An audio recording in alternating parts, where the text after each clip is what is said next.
Oh, it's not live yet? Oh, Oh. Just pressing start. Okay. Let me know when we're starting. okay, we're good. Hello and welcome to the Undercovers cast. Tonight we have a special episode in store for you where we have the pleasure of having on Buffalo Bills offensive lineman Alec Anderson on the show as a guest. I'm Ben Gramado alongside Tommy Giambra and Jenna Carlson. Alec, thank you so much for taking your time out of your day to give it this interview. Just to give a little bit of background on Anderson, he played at UCLA under Chip Kelly from 2018 to 2021. And in 2020, he started 10 games at right tackle, started 7 games the year before, was signed as an undrafted free agent in 2022, and spent last season on the Bills practice squad, but was elevated to the team, elevated to the team during the postseason. So, Alec, coming from California, what was your first year like in Buffalo? Yeah, thanks for having me on the show. I appreciate you guys, taking the time out to let me come talk. But from California to here, it was a change for sure. Just weather-wise, and then also coming from the other side of the country, it was a little different. But it was actually pretty interesting. I've never seen snow falling from the sky like that. So it was quite an enjoyment when it first started snowing. When we were playing the Dolphins, that was my first time actually while the game was going on, the snow was coming down. I was like, oh dang, this is pretty cool. So it was nice, but can't really beat that California sunshine ever. So it's a battle with both. But today was right. Hey, today was very nice.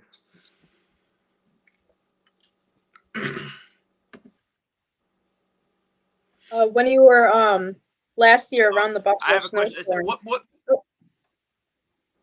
Sorry, Tommy. I just wanted a follow-up question around the Buffalo snowstorm. What was it like shoveling all that snow out? Yeah, that was wild.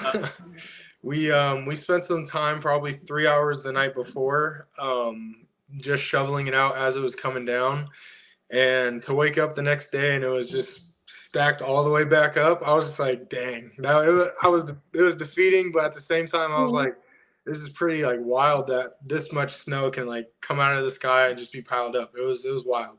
Right. Did you have any neighbors help you out? Yeah, Okay. we had some neighbors. So I dug Spencer Brown's car out because he was going to give us a ride to the facility.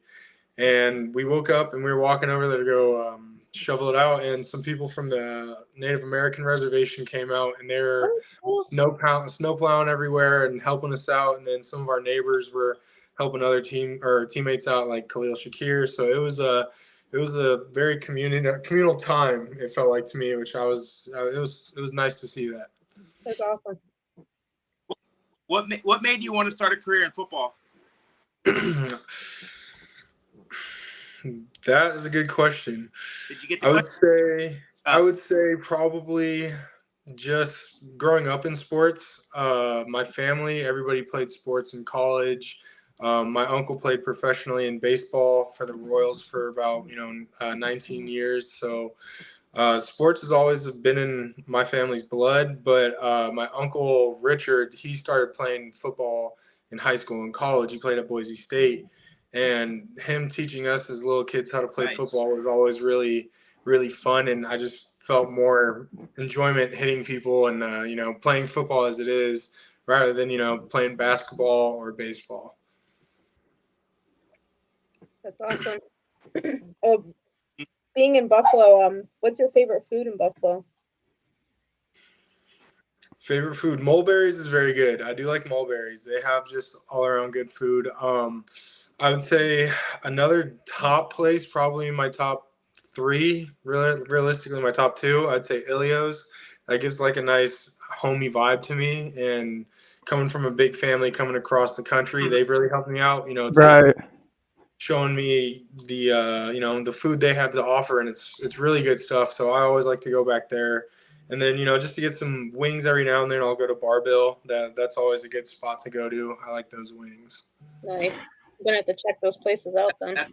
So I guess the most pressing question to every Buffalo sports fan: best wings in Buffalo, is it Barbell? At least that you've had. I would say Barbell is pretty solid. I would say Barbell is probably my top one. And you like blue cheese, right? Yeah, I will say though, I do like ranch on the West Coast. The blue cheese on the West Coast is very different than on the East Yeah. Coast, but I would for sure 100% every time I'm on the East Coast, I'm eating blue cheese. It's much better than the ranch, I would say. I mean, well, that's a way, to earn a couple fans here in Buffalo. So to transition, Alec, I mean, you spent 4 years at UCLA under probably, one of the most innovative offensive minds in college football in Chip Kelly, and you're actually his first signee. Interestingly enough, which I saw when doing a little bit of research on you. But kind of my question is, how did playing under Coach Kelly, who was an experienced NFL coach, or he's coached the NFL, how did he help you transition into the NFL? Yeah, Coach Kelly was a great coach. He really emphasized, life after football, which helped me out a lot because it didn't put all your energy into it. Because Mm-hmm. you do something for so long, you get tired of it, and you get burnt out. You need to have those hobbies and things to go, bring you peace. So Coach Kelly helped us with that. But on the field, he was very adamant. This is how the NFL is. It's very strict. It's very, you do your job, or somebody else is going to do it for you.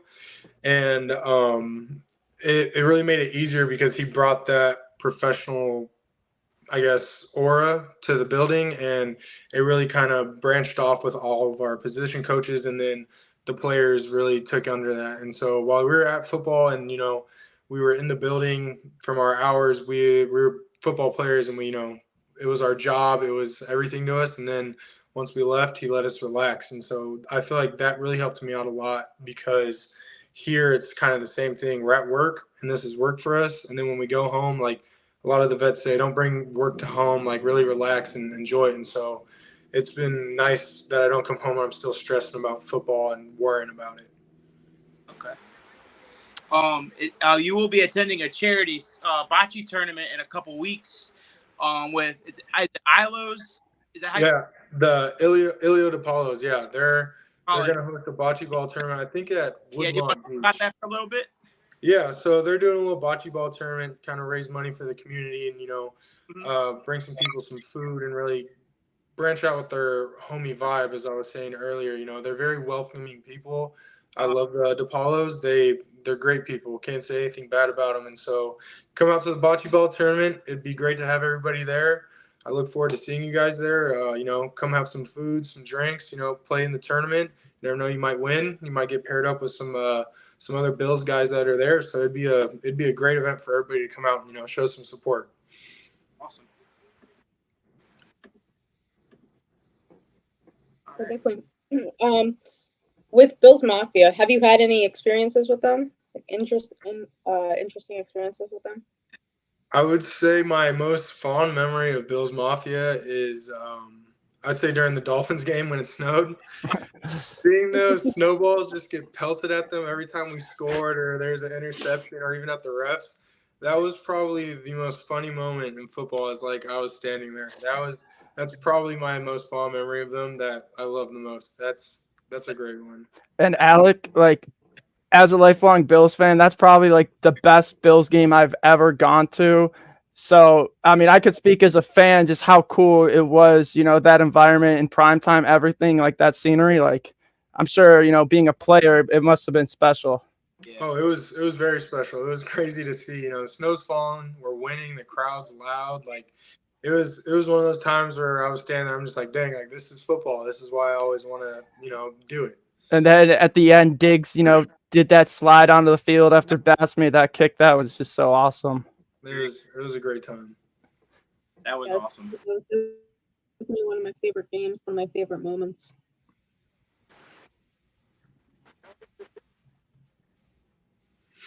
I got a question. Have you always played on the offensive line, Alec? No. So I started playing offensive line my sophomore year of high school. I was always a defensive end / linebacker. Right. And then our new coach came in to the high school, and he was meeting everybody, and I went up, shook his hand. I went through a big growth spurt from my freshman year to my sophomore year. I went from 5'9" to 6'5", and so I walked in. I was like, "Hey, coach, my name's Alec Anderson." And he was like, "Yeah, you're gonna play offensive line." And I was pissed. I'm not gonna lie. I went home. I told my mom. I was almost crying. I was like, "Yeah, they made me an offensive line. I'm gonna be with all the fat white boys now." So, but it worked out. Obviously. Yeah, I'd say so. But Yeah. but you gotta think, offensive line, you're like one of the most important positions in the game. Exactly, and now I've come to realize that, and this is the greatest position ever, honestly. Yeah. So protecting your franchise quarterback, you gotta enjoy doing that, you know. Oh yeah, it's nice. Yeah, I got a kind of a follow-up question then to that. I mean, playing, with a quarterback like Josh Allen, who, I mean, kind of similar to Patrick Mahomes, they aren't your typical pocket passers. So what is it like, having to, protect someone like that, that's maybe more mobile? I know, playing for UCLA, I mean, DTR was your quarterback. So, I mean, that probably helped prepare you for that. But, I mean, it probably, is a little bit different. You're protecting a guy like Josh versus your regular pocket passer. Yeah, it was, for some guys it may be different. I like the more mobile quarterbacks. I like the ones that will sit in the pocket, but if they need to make their play with their legs and, extend drives with their legs, then I love that too. With DTR, it was really nice because, pockets collapsing, you can dip out of there and, run for a first down. And then Josh is kind of the same, honestly, watching him and, seeing everything. He can get out of some crazy situations because he's bigger, and then sometimes he's very mobile, which helps the team, and we've won games because of it. And so I think it may be different for some guys who are not used to that, but I would think people would appreciate that more than, just sitting in the pocket, not being able to run around. Okay. I got more. Like, who do you think is the funniest teammate you have? Okay. Deandre Hopkins is pretty funny just because his personality. He's a great guy. Yeah. And then Josh is very funny. Also, he has some good jokes. And who else? I think those two. Those two. Him and probably Gabe. Gabe's got some jokes too. Yeah, Gabe seems like he's funny. Yeah, he's a great locker room guy. That's awesome. That video, I just remember the video before you guys, I think it was the Detroit, or it was either the Detroit or Cleveland games. One of those games played in Detroit. I just remember the video of Gabe throwing snowballs with Josh and Diggs outside. That was hilarious. Yeah, he's funny. He's a funny guy. Are there any players that you have met from games? And like, which players were your favorites you've met? Who have I met? I haven't really met anybody. I'm more like some ex-teammates, I'd say. It's always good to see them, being there for 4 years. We build bonds with a lot of people. And so seeing my old teammates that some of them are my best friends, like I'm looking forward to meeting a lot of them that are here or that just got into the league this year. Those are always good experiences. It's cool being able to jersey swap with somebody and be like, yeah, this is my homeboy from college. This is my roommate. This is my teammate. Like, it was that I kind of cherish more than going out and kind of seeing the older vets. That's cool. So I know you talked about, what's probably your favorite moment so far as a member of the Bills, but outside of that, what is your favorite memory you have playing football? My favorite memory would probably it's a tie. One of my favorite memories is just playing when we played LSU my senior year. Mm-hmm. Having the Rose Bowl just packed and us running out onto the field. It was one of those times where I was just like, dang, like this is awesome. Yeah, it always gives me goosebumps. That, and then I would say my freshman year when we played USC and we beat them for the first time, being able to play, in front of my parents. They came out and they saw me with a lot of my family members just because I was a freshman playing in college. So they came out, and then being able to actually play in the game and contribute to the record that we put on USC. Sorry, Matt. That's always a great little memory.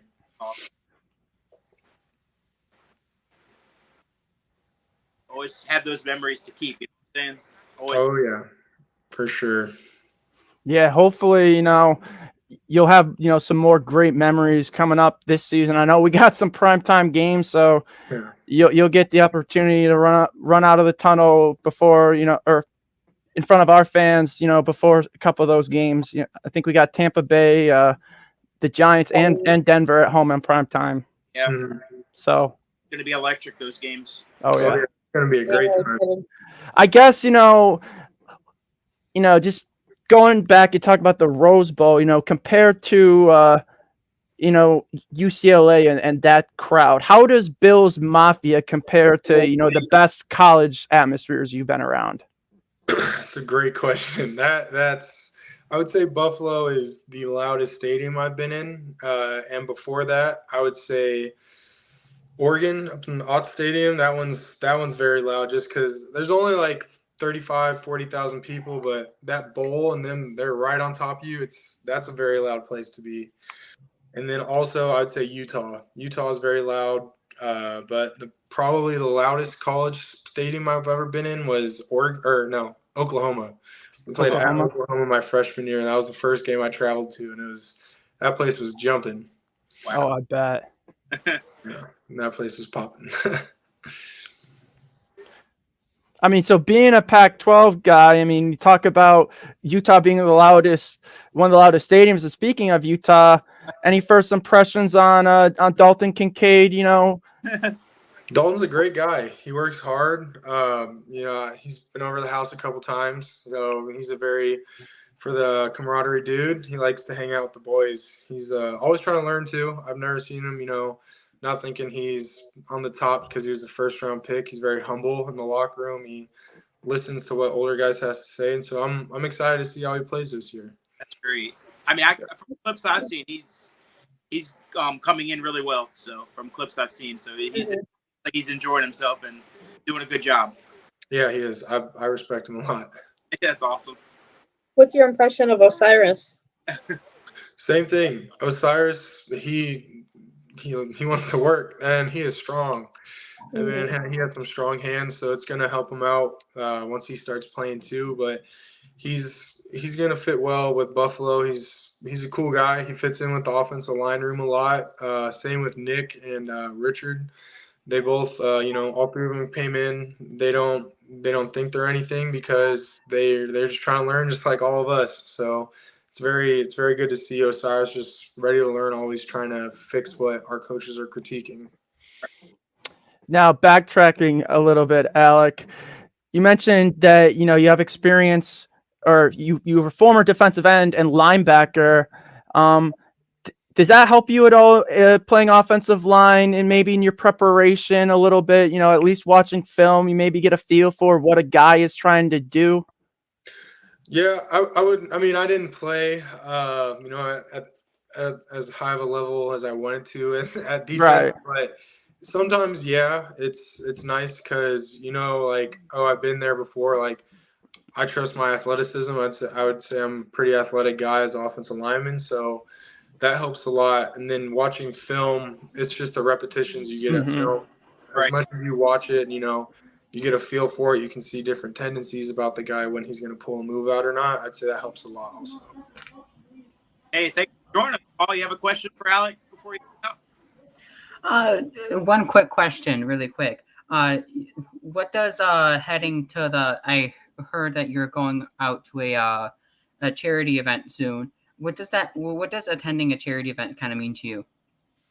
It means a lot. It means family, the most part to me. I'm a very big family guy, and the DePaulos, they brought me in and they treated me like family. And so that's the biggest takeaway for me is we're just having this event for everybody to go out there and just, become one, an entire community and just one big family for a couple hours. And, great food will be there, some good drinks, and, bocce ball is always a fun time. So it's gonna be a good time. But family's the biggest takeaway from that.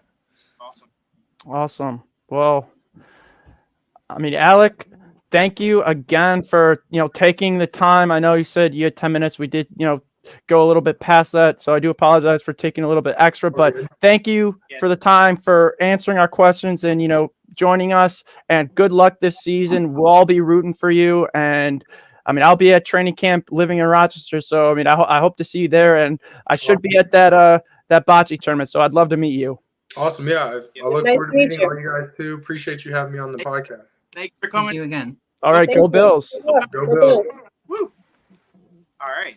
All right. So that was Buffalo Bills offensive lineman, second-year offensive lineman, Alec Anderson from UCLA. He had some injury issues last year, which is, probably why he was on the practice squad most of the year. But he joins a room that, we signed McGovern, we signed Edwards. The other guy we signed is, I think, Richard. Is that who I'm thinking of, Tommy? I think his name is Richard. We signed Brandon Shell. Right. On top of Shell, but we signed someone prior to the draft. Then we had the draft where we brought in Torrance and Broker, and we just signed Shell. So I mean, Anderson will be competing for a spot, in those rooms. But I mean, he brings experience. He's played on the right side. It sounds like from what I've heard, the Bills have been using him at some different spots. So I'm excited to see, what Alec has in store, and I'm excited to see what this entire offensive line has in store. Honestly, I mean, that was a position that had so much concern heading into the offseason. I feel like Bean really fortified it, and I feel like Anderson, Brown, I know Doyle has been on the Going Deep podcast. He's another, guy going into another year of development in the system. So I'm confident in who we have still on the team and who we brought in, that competition and that depth, that we'll be able to keep Josh upright a lot better than we were last year. Yeah, I'm more so confident in the offensive line heading into this season. I think we're deeper, we're better. I think, our offensive line is going to be the key to keeping Josh healthy and protected this year. Yeah, most importantly, I think we're going to be more physical. Yeah, and physical, yes. Oh, 100%. Any thoughts on that, Paul? Oh yeah, I mean, 100%. We're going to be way more physical. The guys that we sign, I mean, these are huge people that we sign. I mean, if you look at their measurables, I mean, to us, it can like, oh well, it seems like a regular offensive lineman. But you go out and see these people in person. These people are huge. They're massive, and they're going to be able to block for Josh Allen and give him a clean pocket to work with.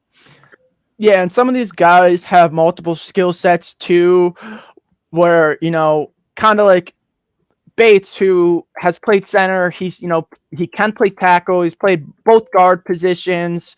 Anderson, he's played right tackle. The Bills have used him. Broker played left tackle in college. He's also played, guard as well, which was, his draft position. So, I mean, outside of even the guys we have or brought in, I mean, we have a couple of guys who could slide into different positions and are versatile. So I think that's also going to help a lot, is, having versatility and on top of the depth and improvement. Great. Yep. I agree. Being versatile is something I think Brandon Bean and Sean McDermott, I mean, you can also maybe say Ken Dorsey a little bit too, is that they wanted the guys to be versatile. And I think that's what they targeted in the offseason. I mean, Ben, you said Broker. I mean, Bates is versatile. I mean, they brought in David Andrews, who's also versatile. I mean, if they're trying to work different things with Osiris Torrance, try to play him on the left and also on the right. His strong side is the right side, but during OTAs, the first time they were trying to put him on the left and see how he does. So every guy can play almost every position, which is nice. Yep. And I feel like the offense now, I mean, we kind of talked about, the offense or the 53-man outlook before in our roster construction episode. But even if you just go by starters, depth, I feel like almost every depth position was improved. We already outlined the offensive line on top of, Torrance and McGovern, Edwards, and I mean, Shell, who we just brought in the draft picks. But receiver wise, we drafted Justin Shorter. We signed Sherfield and Hardy, who are upgrades from Kumaro and McKenzie, in my opinion. Harris and Murray are upgrades from Zach Moss and Singletary for what they are as, secondary and third backs behind Cook. And then Kincaid is obvious an upgrade from Sweeney at that secondary tight end. So at almost every position on the offensive side of the ball, besides quarterback. But I mean, we don't need to improve at quarterback. So, leagues. yeah, I mean, and even Dorsey today's, talking about how the offensive identity is constantly changing and they're constantly learning. And, you talk about new pieces the team could add. And it's, right. I mean, it is finally official as of today that Deandre Hopkins is a free agency. It was processed as of 4 p.m. Eastern time today. I made a claim last week, if you guys all remember, that I thought he would be released by the 1st. He ended up being released a couple days later. But now that he's released, I mean, you see reports that between Jeremy Fowler that the Bills are lurking for D-Hop, but then Adam Schefter comes out with his podcast, and you see different reports from Bills people on Twitter. I mean, Tommy, yeah, how are you feeling right now? What's the temperature on D-Hop? I'm getting a little colder myself. I'm not going to lie. I kind of have cooled off a little bit, but I mean, I still have hope that the Bills are still in this until the end. I think the Bills are going to be in it. I just don't know if we're the destination. We might come up as second place. That's my fear. I fear that a little bit too. But you have to look at teams like outside, like the Lions or the Browns. Like they have money to spend. So exactly, I could see them as coming up and trying to snag them to sign them to their roster. What do you think about that, Jenna? Yeah, I think he's probably leaning towards the money.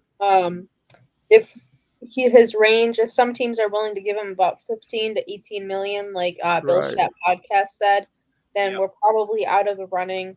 I think I saw a report saying that we would be willing to do about 13 to 15 million. Mm-hmm. And then we saw that there was a report earlier today that 10 million, it was from Ian Rappaport, that it might be 10 million with up to 15 million and then some incentives, but we're hearing so many different things. Yep. I think at this point I'm getting towards maybe less than 30% because of everything that we've heard. I do think that the Lions would be the best fit, given that Jameson Williams is serving his 6 game suspension because of gambling, and they have Amon-Ra St. Brown.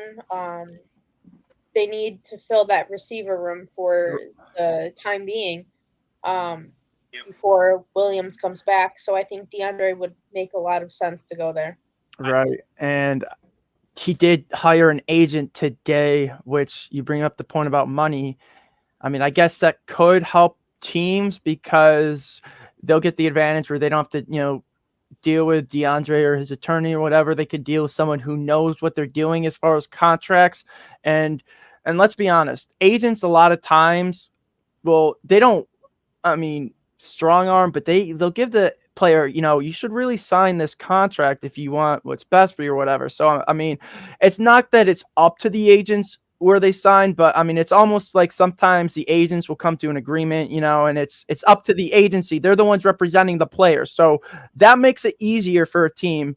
But on the same regard, if he's looking for money, it could be a drawback because the agent's going to work to get as much money as possible, and that's not going to be Buffalo. But if he's, just worried about getting representation and getting a fair contract, and he just doesn't want to, come up with a contract himself, then it's not a bad thing that he got an agent. But it's kind of like a two-sided blade to that argument.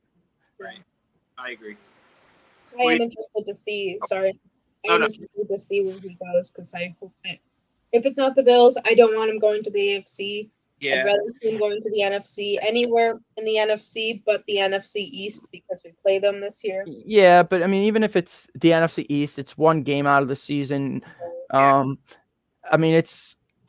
We could potentially. If he goes to the Giants, though, you really think the Giants are going to be, Super Bowl contenders with D-Hop? Yeah. So, if he wants to a bag and play in New York, go play for the Giants or go play for the Jets. It didn't seem like, from what he said and his interviews, it seems like situation is very important to him, and I don't really see. I know OBJ, was retweeting Von stuff and whatever, and he was commenting and stuff, but I don't really remember OBJ coming out and really saying like, I want to play with Josh Allen, I want to be on a winning team, I want blah blah blah. Like, it was pretty I mean, after he went unsigned in 2020, the 2022 season, and he remained a free agent, you know, it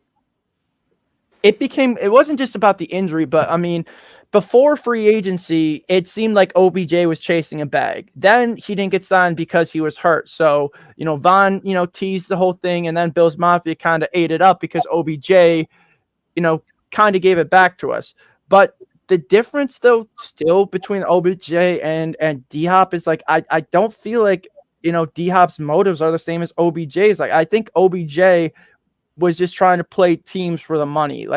If you look at what he did, he had dinner with the Giants, he had dinner with the Cowboys, he had dinner with the Bills. To me, that's just, getting the money up as much as it can go. So, I mean, I could be completely off base. I mean, I think D-Hop knows his worth, and he doesn't want to get dramatically below OBJ, but if he wants to win, I think he'll sign someplace like Buffalo or Kansas City, and I still believe he can make a decent amount there. But if it is just down to money like OBJ, then I mean he'll end up signing with a team like Carolina, Tommy. Yeah, great. He's going to go to somewhere where they're not going to be able to win, and they're not like one piece away. So, yeah, I mean, the Lions have a little bit of money to spend. I know Cleveland still has a little bit, but does he want to play Jared Goff over Josh Allen? I mean, Patrick Mahomes came out today and said he liked his receivers. Yeah. I mean, I know you're always going to say that. You're not going to say, oh, yeah, give me D-Hop. These guys suck. But, I mean, right. I don't know. You just see stuff coming out in the news about how the Chiefs view Kadarius Toney as a number one receiver. Yep. I feel like if they were going after D-Hop, you wouldn't see stuff like that. I feel like that's the Chiefs putting stuff out there to try to, sell the fans the idea of going into next season without D-Hop. I mean, right. If I'm a Chiefs fan, I mean, it's not like you even need D-Hop to sell me on anything. You won the Super Bowl without him. I mean, you drafted Rashee Rice. You still have Mahomes and Kelsey. I mean, I've been in these Twitter spaces where I've heard Chiefs fans say, some Chiefs fans, not all, but some Chiefs fans say, I don't want D-Hop. So if they don't want him, I mean, I'll take him and they can deal with us with D-Hop. But they've won it without D-Hop. And when it comes down to his legacy, if he really wants to make, a Hall of Fame case for himself, I feel like winning one in Buffalo is almost guaranteeing him a spot in the Hall of Fame because, I mean, Andre Reed, yes, he was a great receiver, but I feel like, him being a part of those Super Bowl teams helped a lot with his Hall of Fame career because, I mean, Andre never had he never actually had back-to-back consecutive 1,000-yard seasons, or he did that once, but he did it a couple times, but he never consecutively had 3 straight 1,000-yard seasons. Correct. So, but it's not to shade on Andre. The point is, if DeAndre can, help the Bills go over the top, I really think that's going to help his Hall of Fame case. Yes, he could be part of something maybe special in Kansas City where they have a Jordan-like dynasty and run the league and him and Mahomes, one of the best offenses ever. But, I mean, I feel like, you still hear people talk about that Brady-Moss connection. But, at the end, it gets lost in the shuffle because they didn't come up with the hardware. So if he really wants to make a name, I feel like, you come to Buffalo, you win this chip, you're going to be a folklore hero, for the rest of, eternity, basically, or, the Bills' existence. Yeah. Paul, Jenna, any takes on that? If you look at D-Hop right now, I mean, I think when the day he got released, you've seen everything. He's fine. He's finally a Bill, I think with the weekend, I kind of settled into well, maybe we don't need a D-Hop. Maybe we have what we have on our roster that is good enough to get us over the hump that we've always been wanting to get over the hump is back to the AFC Championship game where we haven't been in 2 years, a Super Bowl. We haven't been to a Super Bowl in a long time.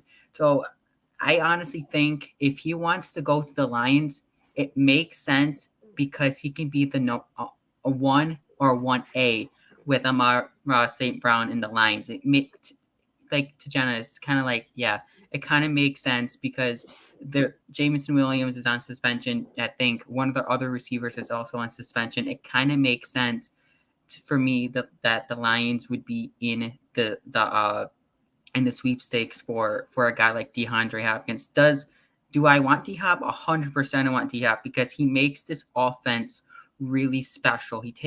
I think, again, if we get him, I think we can get over the hump. And for beyond that, I don't see him signing for 1 year for $15 million. I don't think that what Bean would want to do. I think he would want to get him on a 2-year contract. And to me, honestly, I would rather get him on a 2-year contract. Correct. I would, if push come to shove, Tommy, 1 for 20, give him the OBJ deal with a couple million more. You know, you top that offer. Like, yes, it may hurt a little bit down the line, but it will be worth it. Trust me. You do some restructures. Let's see if it works out. You can make some restructures too. So you Yep. Yeah. And then, that way, down the line, I mean, even if you do lose, Davis, or, I mean, you still have the draft next year to look forward to, but I mean, you could still re-sign Davis next year if you only have 1 year of D-Hop too. Right. And so this way, like, even if we did rent like D-Hop, you guys got to know we have 10 draft picks next year as well. Yeah. Right. Move up to get, like, if D-Hop doesn't pan out or Davis, go up. Yeah, Harrison Jr. We can move up top tackle, in the draft. So like, I feel like not more rebuilding; it's more like retooling when you have Josh Allen. Right. Yeah. There's a lot there's a lot of comparisons of tearing down the franchise like the Rams did, but when you have a bunch of draft picks and you're not having to trade for a player, then the Rams also didn't have a 27-year-old superstar quarterback in the prime of his career. They had, a 35-year-old quarterback on the downward trend, dealing with injuries. Their offensive line was a mess. They didn't have they have one superstar receiver, but that's basically their whole offense besides Stafford. They got one superstar on defense, and that's it for their defense. Like, we still have a lot more pieces, than what the Rams had after that, their Super Bowl year. So, I mean, even if you're in a little bit of, a tricky cap situation and, you can't resign everyone. I mean, you won't be able to resign everyone. I mean, it's the reality of the situation. But I mean, at least if you're able to resign Rousseau, Elam, and then you just worry about the rookies. Like, those are really the only two guys that I see, like, that the Bills are going to need under contract at some point. Like, on offense and defense, like, I feel like almost any other guy who's going to have a contract coming up soon, you can let walk. Yeah. Because Milano's under contract, Dawkins under contract, Diggs is under contract, Allen, Knox, they're all under contract. So, I mean, you talk about retooling, but I mean, those are two pieces the Rams didn't have. Our young elite, a young elite edge, a young elite corner, like, that's something we still have. And then, of course, we have Allen, Torrance, Kincaid, Shakir. I mean, I feel like the whole Bills and Rams, comparison. I mean, I feel like that's, Yep. I don't know. I feel like it's a poor comparison. I feel like it's, just a way for people to get out of an argument. It's just an excuse. Exactly, it's an excuse. And so we have Dorian Williams. We can see what he can do. Exactly, Dorian Williams is still under contract. I mean, James Cook.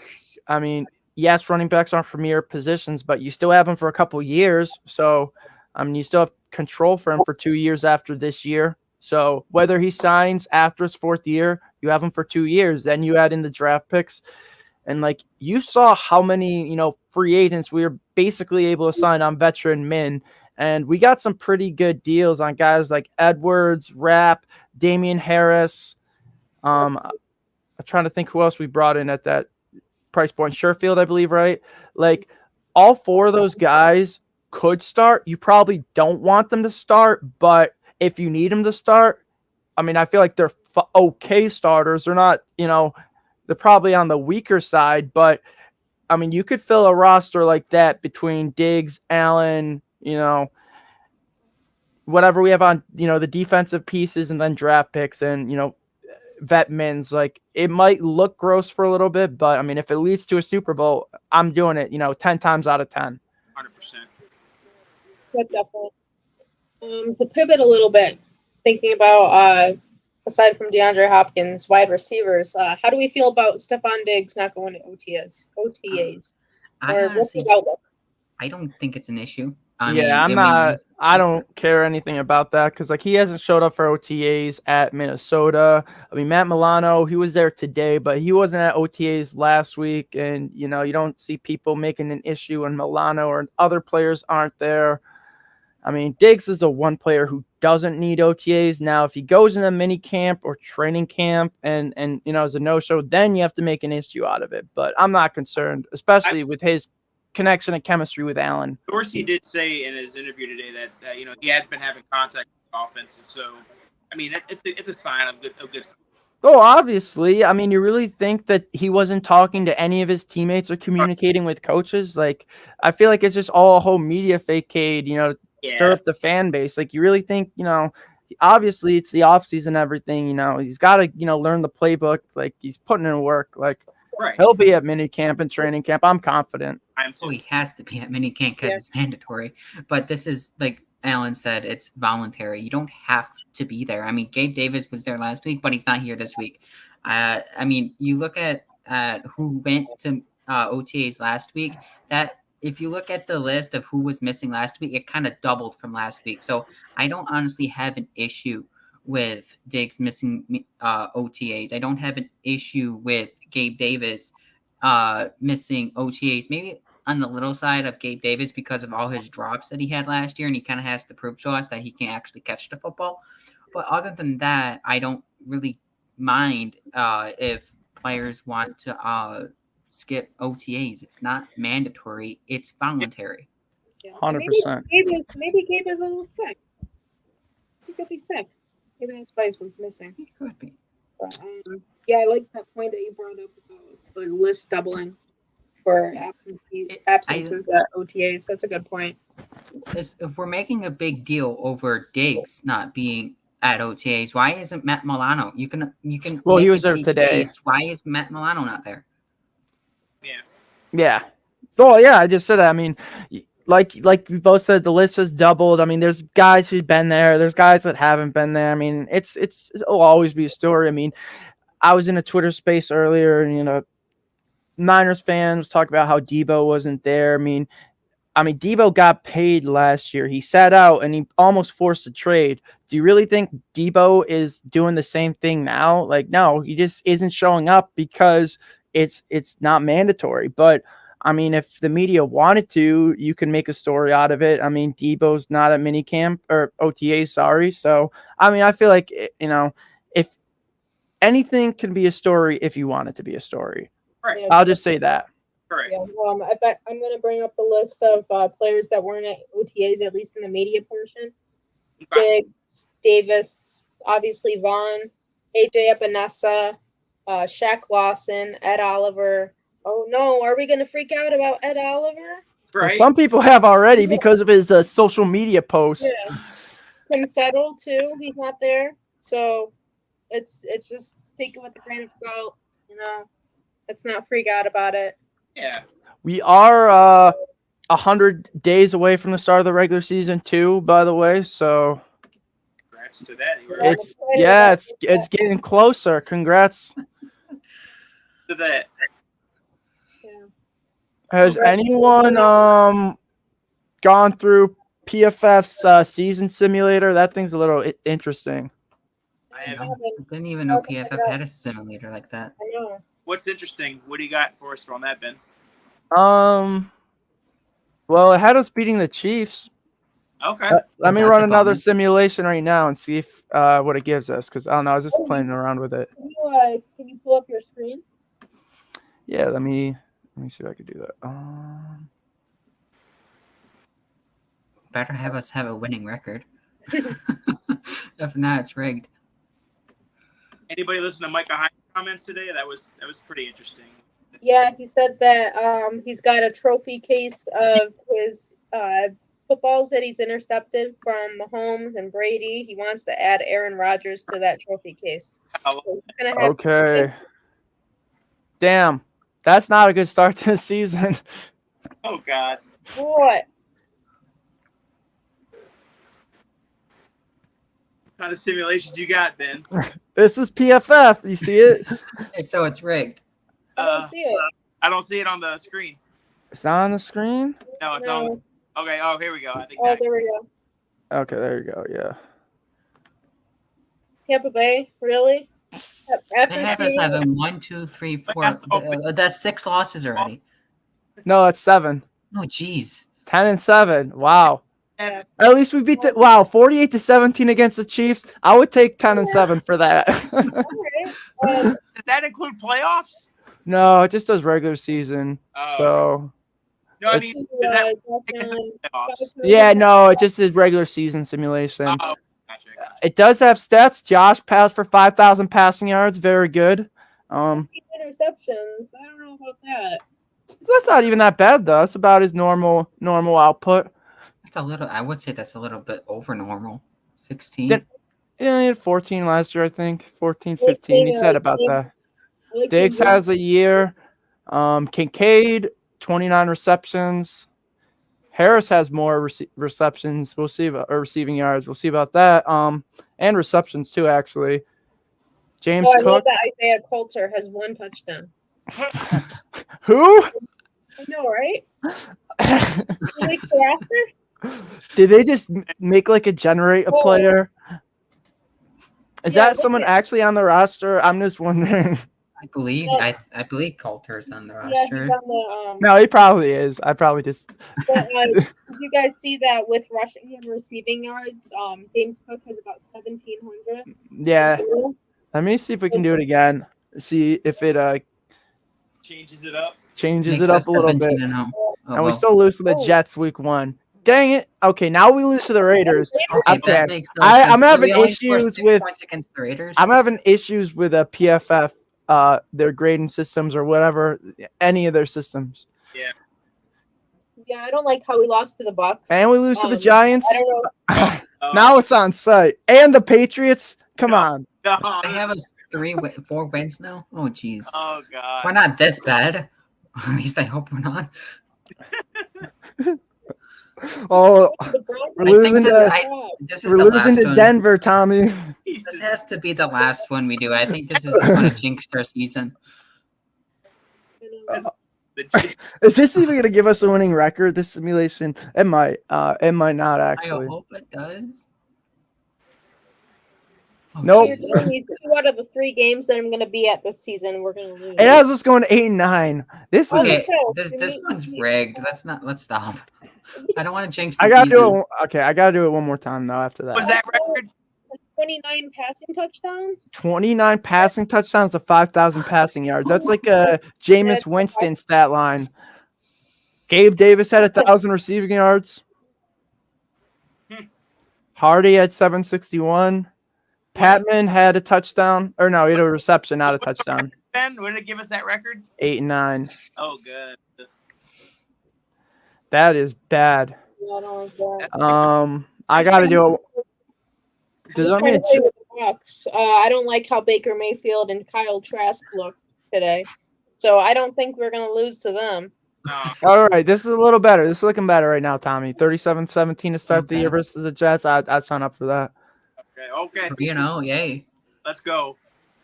Okay. You know What? 26-3. We only scored 3 against Miami. I don't know about that, but I would still take 4-1. I wouldn't take 4-2 though. Not to the Giants, at least. No, not to the Giants. 5-2. We're 31-16. Holy crap. Ooh, 5-3. Bucks Yeah, again? Do they just think Baker Mayfield is going to be a legit quarterback this I season? know. We beat Cincinnati. I like that though, and we sweep the Jets. I'd sign up for that. Ugh. 13-7, there's no way. There's no way that ends up 13-7. And so far, 5 losses. Don't jinx it. Wow. 12-6 or 11-6. All right. Okay, that's a lot better. I mean- think 11-6 is our floor. I don't think that's. It's a reasonable record, but I wouldn't say that's 28 prediction, touchdowns to 16 picks. What a ratio. So They- Cook they- had a better rushing season in this scenario. That's interesting. PFF is bizarre. PFF doesn't even have very much credibility, honestly. Yeah, I don't even know. This is all randomized too. But I guess they don't have as much faith in the Bills as, we do. But I mean, according to ESPN, the Jets are winning the Super Bowl, so I mean, we may as well just give them the division at this point. Yeah. I mean, we saw Aaron Rodgers. He was at the Taylor Swift concert. His and dance moves are awful. The Jets won the Super Bowl. Oh man. I'm done. Yeah, I'm ready for the Bills to win the Super Bowl. Yeah, me too. Yeah. Ben, let's do it. Let's bring in D-Hop. We gotta stop the Chiefs from getting him, if anything. Oh yeah. I mean, even like, I mean, I hear other fan bases make the argument, like, the Jets bring in Rodgers, for example. Like, why bring in Rodgers if you're only going to go half in and you're not going to go all the way in? Well, I mean, it's kind of the same thing with the Bills, right? I mean, why trade for Diggs? Why sign Von Miller? Why make all these moves, Right. to get where we want to, if, we just are fine with losing in the divisional round. Like, you don't need Von Miller. You don't need Diggs. Like, if you're going to go all in, like, you only have so many good opportunities. Like, I mean, just look at the Eagles last year, for instance. Like, Howie Roseman did everything he could to continually add talent to that team. And, like, he still adds talents now. I mean, they lost some players. I mean, that's just the nature of football and free agency of the offseason. But Howie Roseman is always looking to improve his team and make it better in any way possible. So I feel like Bean needs to have the same mindset, because it's not just to block Kansas City and the Jets, which I think you should, because I think those offenses are pretty. I mean, the Chiefs have a great offense. The Jets are going to have a good offense. But if you have Hopkins and Wilson, Rodgers throwing it to them, I mean, we lost to them with Zach Wilson. Like, I mean, I'm not going to be overly cocky as a Bills fan. That's going to be hard for us to defend. Like, even if Rodgers still isn't the same Rodgers he was, he still has something left in the tank. We don't know the full extent, but giving him a DeAndre Hopkins is only going to help him even more. So I want to keep him away from Rodgers. I want to help Allen. Like, I mean, if Bean's going to make all these moves, I mean, I feel like he's got to go all the way in on Hopkins, or otherwise, I mean, he's just going half in, and, what's the point of making all these moves? I mean, you see Roseman keep adding talent. I feel like the Bills should have the same philosophy.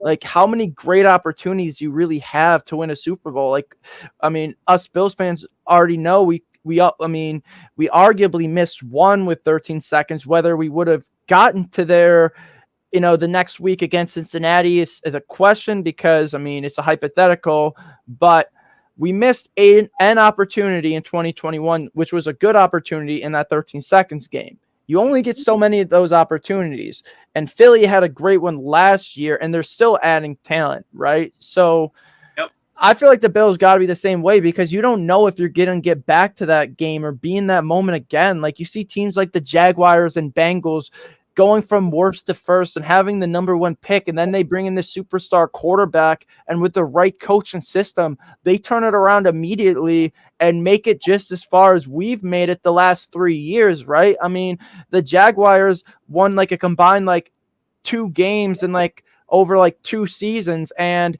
within 3 years, with a whole new, coaching regime and quarterback, they made it as far as we did. So I feel like we got to make the moves, because unless you're content with just going out in the divisional round every year, which I'm definitely not, like, you got to make that one big move. Yeah, I agree. Yeah, I have some breaking news here from albeit it's MLF football. Not the greatest source in the world, but they say that, according to a source within the Browns facility, Tony Grossi, that there is growing optimism that in the building that the Browns are the front runners for DeAndre Hopkins. Okay. Well, the Bills were the front runners last week, and we've heard other teams be the front runners, so I guess it's their time to shine, and we'll see where that gets them. We were the betting favorites, and the pen still has not gone to the paper, so I guess I'm still holding out hope, but I definitely feel like that's a move we should be making, Tommy. especially if you have that opportunity. Like, you don't have to give up any assets. It's all just about, maneuvering the cap. And yes, you might be financially challenged in a couple of years, but it's all about the greater good of, where this franchise can go. Right. Yeah, they got to do what they can. And I like that the focus is shifting away from the Bills then. If it's shifting over to the Browns. That could be a good thing. Are we going to really listen to somebody within the Browns building, like a ESPN Cleveland guy? I don't know. Yeah.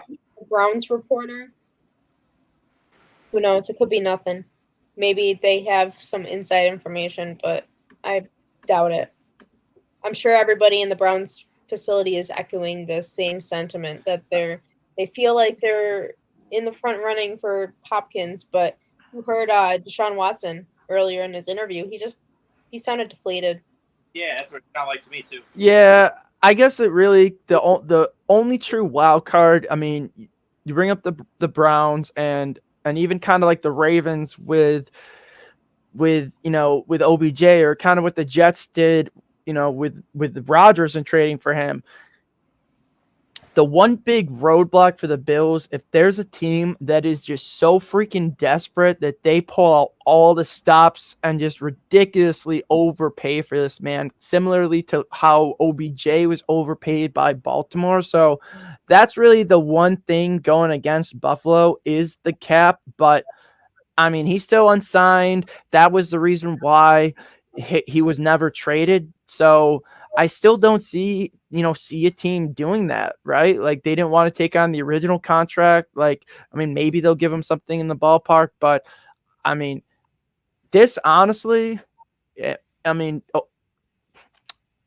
I get the feeling that, like, the more this drags out, I mean, it could just, kind of just be unresolved for a little while. Like, I know, it's not what we want, but I mean, this situation has been ongoing, quite frankly, all offseason. So I know he got an agent, but is there any real urgency for that, ink to, reach the paper for Hopkins today versus, 5 weeks ago? Like, correct. I don't know. That's just kind of how I'm feeling as we grow, as we get longer in the process, Tommy. I'm feeling like it could drag out more. Yeah, I feel like it could. We might not hear from a Hopkins signing probably for maybe another week or so.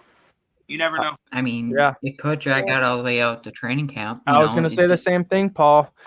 Who knows? A team could be waiting for an injury or something like that. Maybe, that's also what Hopkins could be waiting for too, because if a contender loses someone and they kind of have to make a desperate play to get a receiver, maybe they overpay him a little bit. So, I mean, that could be something Hop is waiting for as well. Yeah. But looks like we're about to hit 7. So I think we're going to wrap up for tonight, just because the Going Deep podcast is going to be starting right now on the Cover One YouTube channel with Kevin Masari and Mike Bunch. So everyone, thank you again for tuning in tonight to the Undercovers cast. And thank you again to Alec Anderson for coming on, and shout out to Student Body Right for, helping him, or for helping us bring Alec on. Great connection. And check out, the bocce tournament, which he will be hosting in a couple weeks.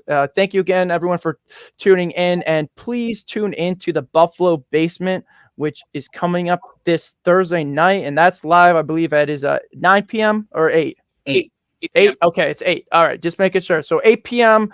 is the Buffalo Basement. Thank you guys again for tuning in, and check out the Going Deep podcast. Have a good night. Thanks, everyone. Go Bills. Go Bills. Go Bills.